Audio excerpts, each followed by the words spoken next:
Hello guys, so pag-uusapan natin ngayon ang sobrang legit na loan app. So ito nga pala si Digido Philippines. So ayan siya guys. So tara, i-check natin siya. Open na natin yan guys. So ayan guys, na-open na natin siya. So get your first loan with 0 interest rate for 7 days. So ayan guys, first loan mo is 0 interest, 'di ba? Napakaganda. 1,000 up to 25,000 ang pwede mong i-loan kay Digido. 0% interest rate guys. So ayan guys. So paano nga ba mag-loan kay Digido? So syempre guys, andyan yung enter your number, then check, then apply now. So bago yan guys, dito muna tayo. Who is eligible to apply? So 21 to 70 years old. At syempre may trabaho at Filipino residents. So and guys, all operation are performed online. In only 4 minutes you can receive your up to 10,000 in your bank or GCash.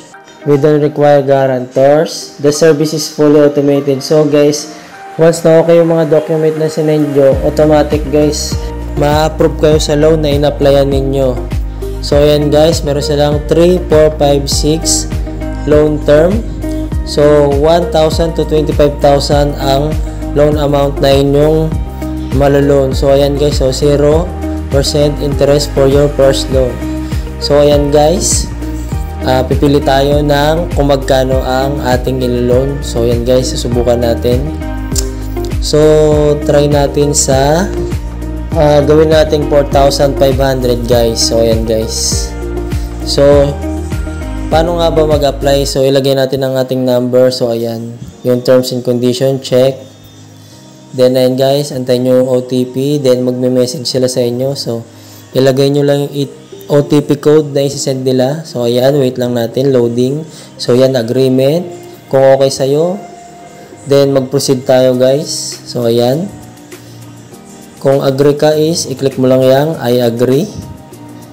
So, ayan guys, kinlik ko na yan. So, ayan guys, region, provincial. So, ilalagay mo dyan guys yung inyong address. Syempre, kailangan natin yan. Sa lahat naman ng loan app is kailangan may address. So, ayan guys, hinahanap natin ang ating address dito. So, ayan, sa Rizal. So, barangay. So, kung saang barangay kayo guys nakatira. So, ayan, nahanap natin ang ating barangay. So, ayan guys, sa San Andres tayo. So, ayan, ilagay din natin ang ating complete address, complete street, number, block and lot. So, ayan guys, kumpletuhin nyo lang yan lahat ng details. So, ayan.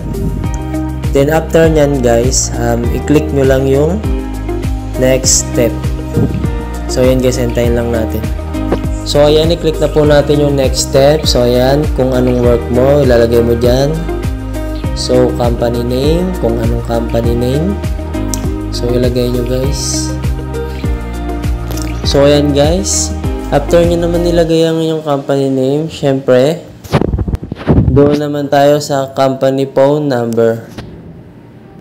So, after ng company phone number, ang inyong monthly income naman ang inyong ilalagay.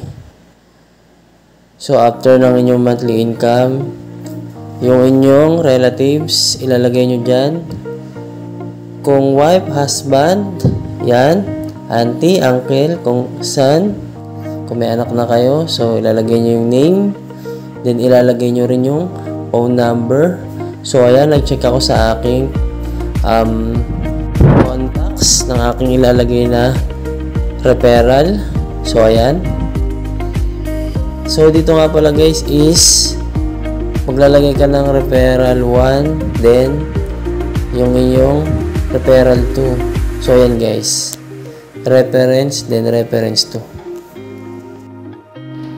So, ayan guys.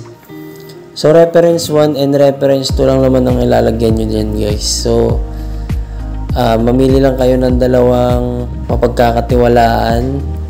So, bali siguro tatawag sila dyan sa mga reference na inyong nilagay. So, pwedeng friends, pwedeng kahit sino, kamag-anak. Pero mas okay kung asawa mo or kapatid mo. Pero kahit sino guys, okay lang. Kahit sinong ilagay mo dyan, okay lang yan. So, relative ang nilagay ko din yung aking boss. So, ayan guys, may add reference. Pwede ka pa rin pala mag-add ng reference po para mas mataas yung chance mo na ma-approve sa in-applyan mong loan. So, ayan guys, bali nag-add ako dito ng reference ko. So, after nyan guys, sa mga reference na nilagay natin, so doon na tayo sa next step. So yan guys, bali lahat yan okay na. So let's go. Punta na tayo doon sa ating next step. So dito guys is yung cash out option mo. So merong bank, meron ding e-wallet. So ayan guys, automatic kung ano yung inilagay mong phone number, yun din dapat yung GCash account number mo. So hindi mo siya kasi pwedeng i-edit guys, kailangan yun din mismo yung number ng iyong GCash number. So, yan guys. GCash, ayun, automatic siya. Nakalagay na yung phone number na inilagay ko kanina. Hindi na siya pwedeng i-edit. Yes, this is my GCash. So, ayan guys. Magti-take tayo ng selfie. Ayan. So, antayin lang natin guys. So, ayan. Take a photo. So, ayan guys. Nagti-take na tayo ng photo. So, ayan. So, after nyan, yung ating namang ID. So, UMID ID guys. Any government ID. Pwede dyan. Yung mga UMID lang So, ayan guys. Kailangan clear siya guys. Kailangan sobrang linaw ng ID na pipicturean ninyo. So, ayan guys. After nyan is, yung likod naman ng inyong ID ang inyong pipicturean guys. So, dapat malinaw din guys. Kitang-kita dapat yung mga letter numbers sa likod. So ayan guys, loading. So antayin lang natin. We're checking your application. So ayan guys, kine-check na nila. So 4 to 5 minutes lang naman yan guys, ang pag-check ng inyong mga details. So automated yan guys. Once na okay lahat ng information na inilagay nyo, then may trabaho kayo, may pinagkakitaan kayo guys, automatic yan. Papasok yung niloan nyo dun sa account nyo. Automatic approve yan guys. Basta tama lahat ng details nyo, lahat ng nasa ID nyo, yung pangalan nyo, numbers. So lahat yun. So yan guys, additional, para mas tumaas yung chance nyo na ma-approve, pwede nyong i-connect ang inyong SSS. So bali sa akin guys, kasi okay naman lahat sa akin. Bali sa part na to is in-skip ko lang naman siya, kasi hindi ko naman na kailangan siyang i-connect. So, lahat naman ng details natin is okay na. So, ayan, we're checking pa rin your application. So, inaantay natin siyang guys kung ma-approve ba tayo or hindi kay Digido. So, ayan guys, waiting pa tayo.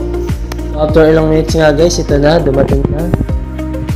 So, ang nilaw natin is 4.5. So, ang dumating is 4,448. So, ang binawas ni Digido is kung di ako nagkakamali is 52, mga ganun. So ayun yung binawas niya guys sa transaction fee. So ayan guys, 52 pesos ang transaction fee. So ayan guys, pay part 896 every month. So 6 months yan guys. So napakababa lang ng interest ni Digido. So kung babayaran mo na siya ng full is 4,448. So, check natin guys. So, ayan guys, check natin kung magkano yung babayaran natin sa loob ng 6 na buwan. So, 896 times 6. So, 5,376 siya guys.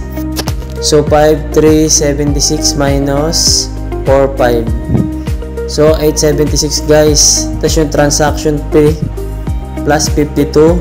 So, 928 guys lahat ng tubo guys. So solid na guys, kasi 6 months naman siya so pang long term talaga siya. So saya ba yan guys? Sobrang taas niyan, siguro aabot ng 2,000. Kay Digido 928 lang guys. Napakababa lang ng interest rate ni Digido. So ayan guys, i-check muna natin sa GCash kung pumasok na ba. Wala kasing notification sa message. So ayan, check natin. Open natin ang ating GCash. kung pumasok na nga ba. The moment of truth, guys. So, ayan na guys. Check natin. Yeah. So, ayan guys. Pumasok na. So, may laman pa kasi to guys. May butal pa sa loob yung Gcash ko. So, ayan. So, yun lang naman guys. Sana makatulong din sa inyo tong app na ito. At sana makautang din kayo guys. So, guys, sa mga lang to mga badly needed talagang kailangan ng pera. Huwag kayo utang guys kung hindi nyo pa naman kailangan. So, ayun lang guys. Thank you for watching.